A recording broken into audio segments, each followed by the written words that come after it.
रचयिता बनने के लिए इंपॉर्टेंट है कॉन्सेप्ट्स को डिटेल में समझना। आज हम वो 12-15 साल के स्टूडेंट नहीं है कि कहीं पर कोई हमें कुछ समझाना शुरू करे, कुछ सिखाना शुरू करे तो हमें फटाफट समझ में आ जाएगा, हम फटाफट एक्शन लेने लगेंगे। आज हम सभी के ऊपर जिम्मेदारियां हैं, टेंशन्स हैं, प्रेशर्स हैं, काम है, फैमिली है, पर्सनल लाइफ है, प्रोफेशनल लाइफ है। इतनी सारी चीजें हैं जिन पर ध्यान देना है।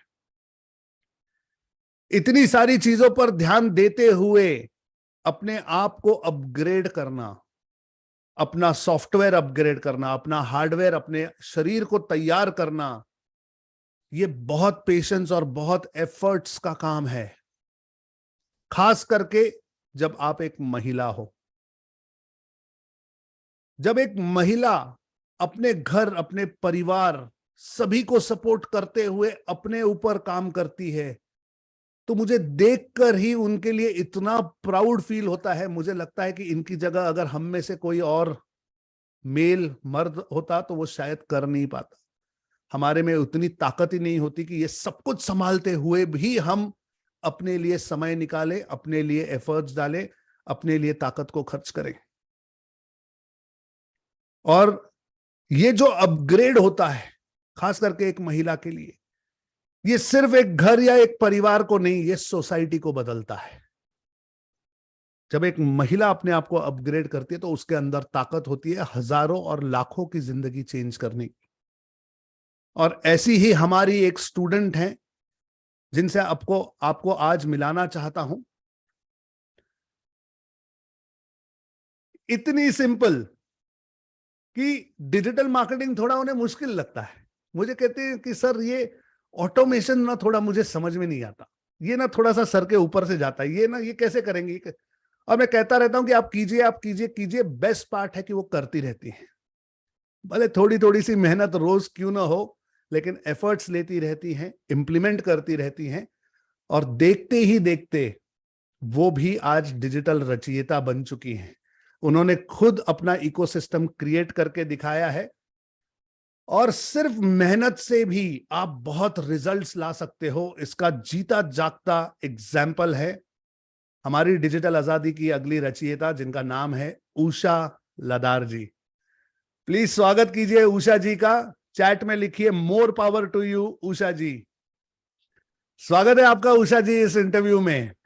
What a journey, what a journey. कहां से शुरू किए थे और कैसे आप अपने आप को डेवलप कर रहे हो, ये देखकर भी मुझे बहुत खुशी होती है। फैंटास्टिक। सबसे पहले तो कॉन्ग्रेचुलेशंस, आप डिजिटल रचयिता बन चुकी हैं। कैसे फील हो रहा है आज? सर बहुत अच्छा सर, बहुत बहुत अच्छा। तो उषा जी आज हम सब आपकी कहानी जानना चाहते हैं। उषा जी कहां से हैं, क्या करती हैं, परिवार को संभालते हैं। मैं जानता हूं आपको पर्सनली, लेकिन प्लीज ऑडियंस के लिए एक बार सम अप कीजिए और बताइए कि डिजिटल मार्केटिंग तक आप कैसे पहुंची है, आपकी कहानी क्या है। ठीक है सर, मेरा जो बैकग्राउंड है, मैं गांव से थी, हरियाणा करनाल से हूँ। और गांव के ही स्कूल, गांव में ही स्कूलिंग हुई 5th तक। फिर मैं गांव से शहर जाने वाली पहली लड़की थी हमारे गांव की। और स्कूल में मैंने अच्छा करा। और सर स्टार्टिंग से ही मुझे ये रहता था, जैसे कि गांव में भी पंचायत के गेम होते हैं या कुछ भी होता है, चाहे लड़के हों या लड़कियां, तो मैं आगे खड़ी रहती थी। एक मैं सब घर में सबसे बड़ी हूँ, तो सारे छोटे मेरे भाई हैं। मतलब मुझे लड़कों वाले गेम भी सारे आते थे, बॉयज वाले। तो जैसे ही गांव की पंचायत में अगर 100 मीटर की रेस रखी है गांव वालों ने पंचायत में, तो मैंने 100 में भी दौड़ना है। 200 रखी है तो उसमें भी दौड़ना है। अगर बड़ी रखी है तो उसमें भी दौड़ना है, और सभी में जीतना है। तो मुझे, जो मेरे गांव के कुछ बड़े होते थे, वो एक दो में रोकते थे, मगर मतलब कि पकड़ के खड़े होते थे कि नहीं ये दौड़ जाएगी, मतलब पकड़ के रखते थे मुझे। तो सर ऐसे ही फिर मुझे मतलब ये रहता था कि जो भी मैं करूं, मतलब मैं उसमें जानी जाऊं। मतलब स्टार्टिंग से था ये मुझे, बचपन से। जैसे गांव में बच्चे खेलते, हम आस पड़ोस के बहन भाई जहाँ खेलते, वो कई बार ऊंची दीवार से कूद जाते थे। तो मुझे लगता था मैं भी कर सकती हूँ। हालांकि मेरे जो ब्रदर्स थे रोकते थे मुझे कि नहीं गिर जाएगी, लेकिन मैं फिर भी वहां से कूदने की मतलब कूद ही जाती थी एटलीस्ट, मतलब जब तक प्रैक्टिस करते करते। तो सर फिर मैं शहर गई, शहर जाने वाले भी अपने गाँव की पहली लड़की थी। उसके बाद फिर मेरे गाँव की लड़कियाँ शहर जाने लगी। मतलब पहले पापा छोड़ के आते थे, फिर हम बस से ट्रैवल करने लगे, तो ऐसे-ऐसे चलता रहा। फिर सर स्कूलिंग मेरी अच्छी रही, बहुत अच्छे मार्क्स आए गाँव में, मतलब जितने भी हम बॉयज़ गर्ल्स थे, तो सब में मैंने टॉप करा। तो फिर पापा ने मतलब बाहर जाने का डिसीज़न लिया, तो करनाल में मुझे एक हॉस्टल में छोड़ा गया।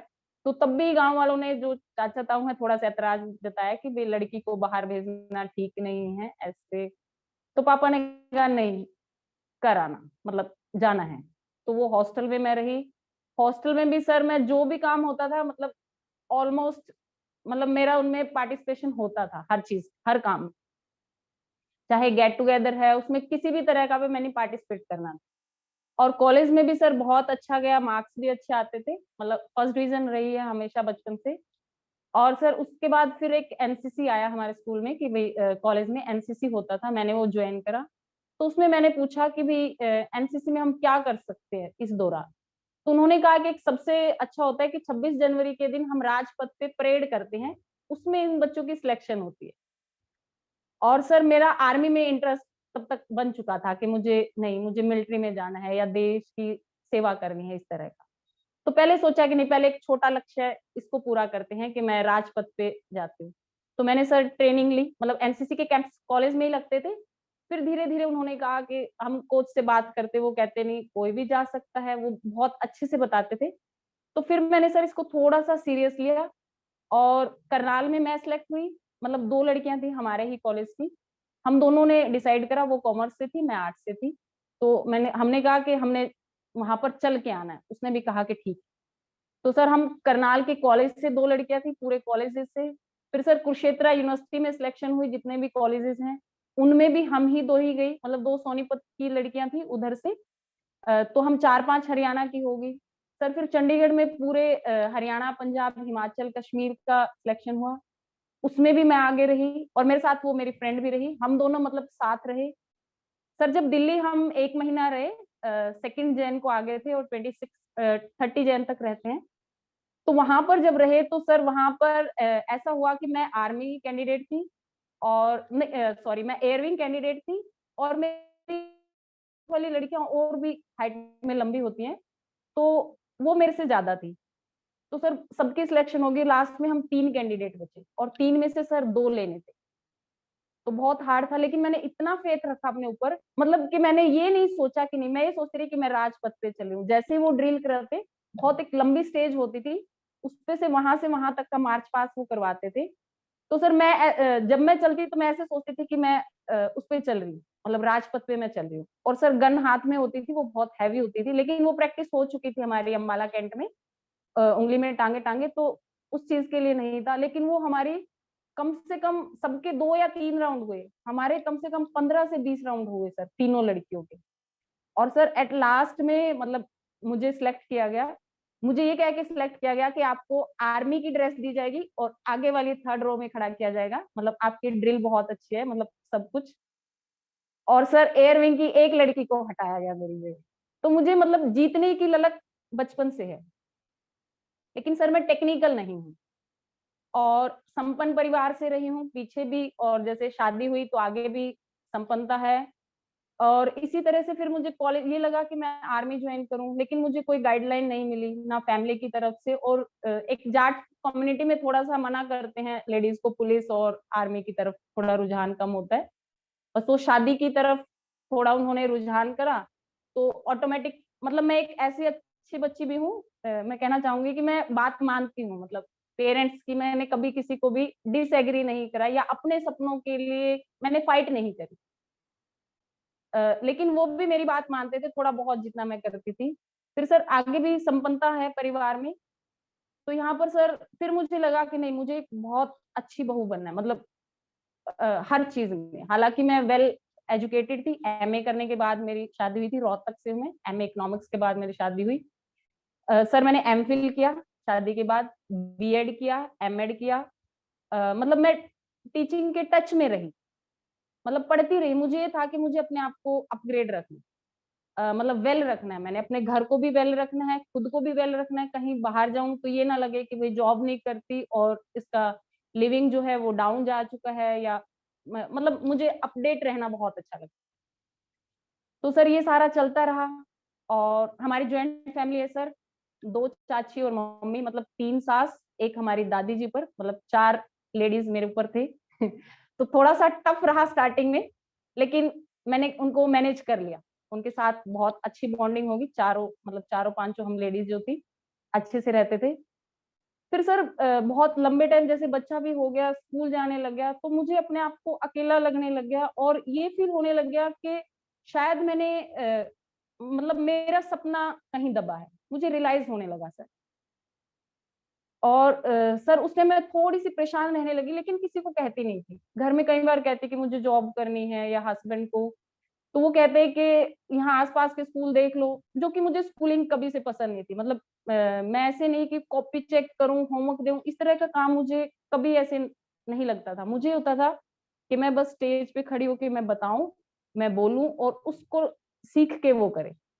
जैसे सर आपको देखती हूँ मैं, आप बोलते हो, जब ट्रेनिंग देती हूँ या किसी भी ट्रेनर को देखती हूँ, तो मुझे ये लगता है कि घर में भी मैं कई बार ऐसे खड़ी होके एक्टिंग करती हूँ कि हाँ, मैं बोल रही हूँ। भले ही मैं कुछ नहीं बोल रही होती, लेकिन मैं एक्टिंग करती हूँ। तो सर ये सफ़र चलता रहा और फिर मेरा सपना जो है वो कहीं न कहीं उसमें करंट आया। तो मैंने ऐसे ही मतलब कि अफ़र्मेशन कह लो इसको, या तब नहीं पता था इन चीज़ों का, तो मैंने ऐसे बोलना शुरू करा कि भगवान मुझे 5,000 की जॉब मिल जाए। मतलब मुझे मतलब जॉब करनी है, मुझे मतलब घर से जाना 5,000 की मिल जाए। और सर बाय चांस आप मानोगे, मेरे पास एक कॉल आई कि हेलो आपको जॉब चाहिए? मैंने कहा हाँ जी। तभी फ़ोन आए हुए थे, शायद मेरे पास तब 6 महीने फ़ोन को हुए थे। तो सर मैंने उसको करा, मैंने बिना बताए मैं गई, मतलब घर में ऐसे भी मतलब फ्रीडम थी एक्टिवा लेके, आप कहीं भी जा सकते हो, मार्केट के काम कर सकते हो। ये भी नहीं पूछते थे घर वाले कि भाई कहाँ जाना है या कितनी देर में आना है। बस ये पूछते थे कि मम्मी मैं जा रही हूँ और थोड़ा टाइम लगेगा, तो वो जाने, मतलब फ्री है फैमिली में। तो सर मैं गई, मैंने इंटरव्यू दिया वहाँ पर, तो उसने मुझे सैलरी 5,000 ही बताया, जो कि मुझे बहुत खुशी हुई कि हाँ, मुझे जैसा मैंने सोचा था कि मुझे 5,000 मिल गई। और सर 5,000 मैंने इसलिए सोचा था क्योंकि मेरे आस-पड़ोस में मैंने एक छोटा-सा, मतलब गरीब बच्चों को मैं पढ़ाने का थोड़ा काम सोचती थी और मैंने शुरू कर दिया था। तो वहाँ के लिए मुझे एक लेडी चाहिए थी जो ₹1000 लेती थी, लेकिन मैं सोचती थी कि कहीं से ना लेके मेरी 5,000 की जॉब लग जाए, मैं 1000 उसको दे दूँगी, 1000 बच्चों की पॉकेट मनी में लगा दूँगी, मतलब इस तरह से मैंने डिवाइड किया था। तो 5 लगे सर, 5,000 की मेरी जॉब लगी, लेकिन वो कंप्यूटर की जॉब थी सर। कंप्यूटर के बैठ पे कुछ डाटाज़ कलेक्ट करना, कुछ ऐसा-सा था जो कि मैंने कभी नहीं किया था, ना मुझे उसकी नॉलेज थी। वो की सर मैंने 2, 4, 6 महीने में, उससे फ्रस्ट्रेट हो गई सर। मुझे कुछ ना तो आता था, वो कट कॉपी पेस्ट करना बिल्कुल नहीं आता था सर, और वो मैम भी परेशान हो गई थी कि मैम आपको कितना सिखाती हूँ, राइट क्लिक करो, कॉपी करो, फिर पेस्ट करो। तो मैंने कहा नहीं, फिर मैंने वहीं से सर फिर बोलना शुरू करा कि नहीं, मुझे मतलब पढ़ाना है, मतलब खड़े होके पढ़ाना है, लेकिन कॉपी वाला नहीं पढ़ाना। सर फिर मैंने वहीं पर डिसाइड करा कि नहीं, मैं थोड़ा-सा कोचिंग लेती हूँ, जैसे गवर्नमेंट जॉब की कोचिंग लेते हैं, तो मैंने वहाँ कोचिंग ली सर। मैंने एग्ज़ाम क्लियर करने के लिए नहीं ली, मैंने ये लिया कि ये सर कैसे पढ़ाते हैं, जैसे वो जीके पढ़ाते हैं तो वो कैसे पढ़ाते हैं, और वो हिस्ट्री को कैसे समझाते हैं, पॉलिटिकल को कैसे समझाते हैं। क्योंकि मैं स्टडी के टच में रही, एग्ज़ाम्स वगैरह भी देती थी, तो मुझे उस चीज़ की नॉलेज थी कि, और एक बार मैंने एचसीएस का प्री भी मेरा क्लियर हो गया था, फिर मेन नहीं हो पाया था, तो मैं ऐसे प्रिपरेशन करती थी।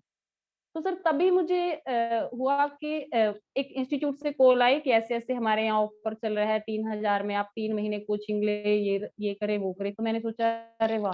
छोड़ देती हूँ, 3,000 है ही मेरे पास, एक वो करती हूँ जॉइन। मैंने वो जॉइन करा सर। वहाँ पर जो सर हिस्ट्री पढ़ाते थे ना, वो इतना अल्टीमेट पढ़ाते थे, मतलब मुझे उनकी हर बात समझाना, बताना वो बहुत अच्छी लगती थी। और उन्हीं की एक्टिंग मैं घर आके करती थी। मतलब वही चीज़ सीखने के लिए मुझे खुद लर्न नहीं करना होता था, मैं जो वो पढ़ाते थे मैं वही बोलती थी। तो सर ऐसे करके मैंने 3-4 महीने ट्रेनिंग ली, और उसके बाद फिर मैंने कहा कि नहीं, मुझे 5,000 की, मतलब मुझे 15,000 चाहिए। कि हे भगवान मेरी 15,000 की जॉब लग जाए, 5 तो बहुत कम होते हैं, झट से फिनिश हो जाते हैं। मतलब मुझे ऐसे लगने लगा कि 5 में कुछ नहीं होता। और सर आप मानोगे लगभग 3-4 महीने में मैं रात को बोल के सोती थी, मुझे तब ये सबकॉन्शियस माइंड इन चीज़ों का कुछ नहीं पता था। ये मैंने कोरोना काल में सारा पढ़ा, वीडियोज़ देखनी शुरू करी, उस टाइम मैं जस्ट वैसे ही करती थी कि हो जाए, और सर तभी मेरे पास कॉल आई कि भाई ऐसे-ऐसे एक जीके की टीचर है और सर मेरे साथ एक और स्टूडेंट पढ़ता था, उसके थोड़े रिकमेंडेशन थे कि उषा आप पढ़ा सकते हो? मैं कहा हाँ जी। कहते ऐसे-ऐसे एक लेक्चर तैयार कर लो, आपको डेमो दिलवाते हैं। मैंने कहा ठीक है। सर मेरा डेमो हुआ और उन्होंने कहा कि तुम 20,000 ऑफर करना, तुम बहुत अच्छी पढ़ाती हो और अच्छी लगती हो, खड़े मतलब पढ़ाती हो। उन्होंने सब कुछ बताया मुझे कि तुम एक ऐसा लगता है कि एक्सपीरियंस्ड हो, हालाँकि था नहीं, लेकिन लगते हो आप बाय पर्सनैलिटी, तो करना ऐसे। मैंने कहा ठीक है। उन्होंने कहा कि 20,000 माँगना तुमसे, मैंने कहा ठीक है। फिर सर मुझे लगा अंदर से कि नहीं मैंने तो भई मैंने मेरे पास तो कुछ एक्सपीरियंस नहीं और मैं 20 क्यों माँगू, मुझे 15 ही चाहिए। फिर मैंने सोचा 18 माँगती हूँ, 15 तो वो कर देंगे। सर मैंने 18 का ऑफर करा, डेमो बहुत अच्छा गया। लगभग 100 स्टूडेंट्स बैठे हुए थे क्लास में क्योंकि पूरे बैच सारे मर्ज कर दिए गए थे कि भई मैम का डेमो है। और सर फर्स्ट टाइम ऐसे लगा कि नहीं मैं बहुत कुछ कर सकती हूँ। फिर सर वो डिजिटल थोड़ा-सा पढ़ाना पड़ता था, उसमें मुझे प्रॉब्लम आती थी कि वहाँ पर एक स्टूडेंट क्लास का कोई भी हेल्प कर देता था। उनसे मैं मतलब छूना ही नहीं चाहती थी इन चीज़ों को, टेक्निकल चीज़ों को। तो सर वहाँ जॉब रही, 15,000 मैंने किए, बहुत अच्छा 3-4 साल मैं बहुत अच्छा करती रही, जीके पढ़ाया मैंने। फिर एक हरियाणा जीके कर दिया था, वो पढ़ाया, पॉलिटिकल साइंस पढ़ाई और कुछ ऐसे क्लासेस, सेमिनार्स लेती थी कॉलेजेस वगैरह में, तो 2-3 साल किया। फिर कोरोना आ गया, कोरोना के बाद फिर कुछ टाइम घर रहे, ऑनलाइन से फिर मुझे वही फ़ियर था कि ऑनलाइन कहाँ ज़ूम मीटिंग, ये सब चीज़ें फिर मुझे परेशान करने लगी। उस दौरान सर मैं जैसे सद्गुरु हैं एक जग्गी वासुदेव जी, उनको सुनने लगी मतलब बाय चांस वो आते थे तो मैं उनको सुनती थी। मुझे बहुत अच्छा लगता था। तो एक दिन उन्होंने कहा कि आप वो काम करो, मतलब किसी के अंडर काम मत करो, अपनी इच्छा से, अपने दिल से काम करो। तो सर जैसे इस वो दोबारा इंस्टीट्यूट शुरू हुए तो मैंने वहाँ जाने से मना कर दिया।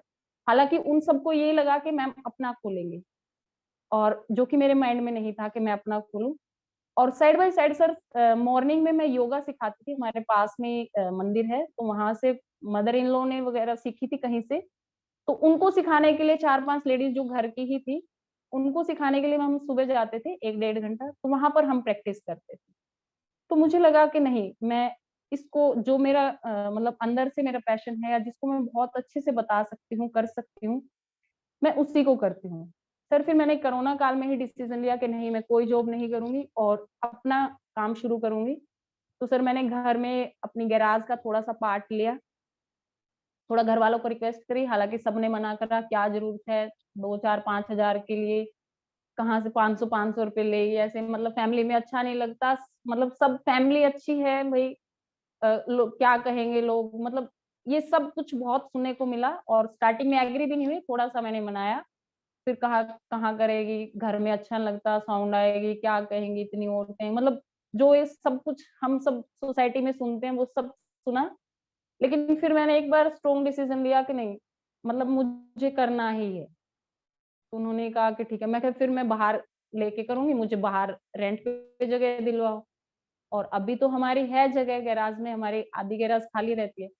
तो कहते चल ठीक है। फिर सर ये कि हम बोर्ड नहीं लगाएँगे, मतलब बाहर बोर्ड नहीं लगने देंगे, वो अच्छा नहीं लगता। क्या कहेंगे अपनी बहू से ऐसे काम करवाते, जो कि हमारे होता है थोड़ा-सा जी। कि इनकी बहू काम करती है। तो सर ऐसे चलता रहा तो मैंने थोड़ी-सी हिम्मत मारी, ज़ोर मारा और रात को फिर वही मैंने मैनिफेस्ट करना शुरू करा कि नहीं मैं जैसे योगा करवा रही हूँ, ऐसे आ रहे हैं, ऐसे बैठ रहे हैं, मैं उनको ये बता रही हूँ और सर ऐसे-ऐसे करते स्टार्ट हो गया। उस दौरान फिर मैंने सोचा कि नहीं अब मुझे टीवी मतलब स्क्रीन पे आना है। तो सर मैं ऐसे सोचने लगी कि मुझे मतलब कौन सिखाएगा ये चीज़, कंप्यूटर, लैपटॉप, कौन मुझे सिखाएगा? मतलब ऐसे-ऐसे करती रही, तो फेसबुक पे अकाउंट था, थोड़ा-थोड़ा मैंने बहुत सारी चीज़ें तो जो मेरे पास 1-2 लड़कियाँ आती थी उस तरह लॉकडाउन था तो गर्ल्स मेरे पास बहुत आती थी कॉलेज की और जॉब वाली भी। तो उन्होंने बताया कि मैम आप यूट्यूब पे वीडियो डाला करो, मैम आप इतना अच्छा बोलते हो, मैम आप ये करते हो। उन्होंने मोटिवेट करा, उन्होंने ही मेरा इंस्टाग्राम पे वो बनाया, फेसबुक पेज पेज नहीं फेसबुक का जो प्रोफाइल है वो बनाया और सर वो सारा उन्होंने बना के दिया कि मैम आप ऐसे बस ऐसे डालते रहा करो। मुझे उतना ही पता था जितना उन्होंने बताया था कि मैम यहाँ से ये डालना है। ना मैं किसी का फालतू देखती थी, ना कुछ, बस अपना डाला, शटडाउन और सर ऐसे करती रही तो मैं ऐसे सोच रही थी कि नहीं मुझे कौन सिखाएगा आसान सा। सर तभी आपकी अ, एड आती है और मैंने उसपे क्लिक करा सर विदिन सेकंड और तभी मैंने आपका कोर्स शुरू करा और सर जो कोर्स के दौरान भी इतनी सारी प्रॉब्लम्स आई कि मतलब जो छोटी छोटी होती हैं बहुत सी टेक्निकल, जो कि मैं नहीं आती थी, लेकिन मेरे बेटे ने एक बात कही कि मम्मा आप ना हाउ टू लिख के यूट्यूब पे डाल दिया करो, वहां से आप वीडियो देख लिया करो, आपका काम हो जाएगा। सर मैंने यही करा, मैं हाउ टू डालती थी कहीं पर, कई बार स्पोर्ट का कई बार बात होती थी, कई बार नहीं हो पाती थी, तो हम लेट हो जाते थे, तो मैं सोचती थी कि नहीं ये वाला फॉर्मूला अपनाती हूँ। तो ये वाला जब मैंने अपनाया सर, मैंने स्पोर्ट को कॉल भी बहुत कम किया, तो ऑलमोस्ट मैं वहीं से प्रॉब्लम सॉल्व हो जाती थी। कुछ उसके स्कूल आने के बाद मैं पूछ लेती थी, क्योंकि बच्चे टेक्निकल होते हैं, तो थोड़ी थोड़ी सी चीजें होती थी, कहीं टिक करना कहीं कुछ करना, तो वो होता गया। और सबसे ज्यादा हेक्टिक था सर वेबसाइट, मतलब वेबसाइट से मुझे बहुत डर लगा, मतलब मैं पूरी रात कई बार जागी हूँ, 2-2 ढाई बजे तक, वो पिक्चर का साइज बनाना, वो उसमें डालना, वो मतलब वो ग्राफ मेरा बिल्कुल नीचे तक गया, और मुझे जब नीचे गया था सर ग्राफ, तब ऐसे लग रहा था कि मैं पता नहीं उठ पाऊंगी कि नहीं, लेकिन फिर भी मैंने वही सोचा, जैसे मैं राजपथ पे चलते देखी कि नहीं मैं रचयिता का अवार्ड ले रही हूँ, ले रही हूँ, ले रही हूँ, और सर फिर वो ऐसे उठ गया और पता ही नहीं चला।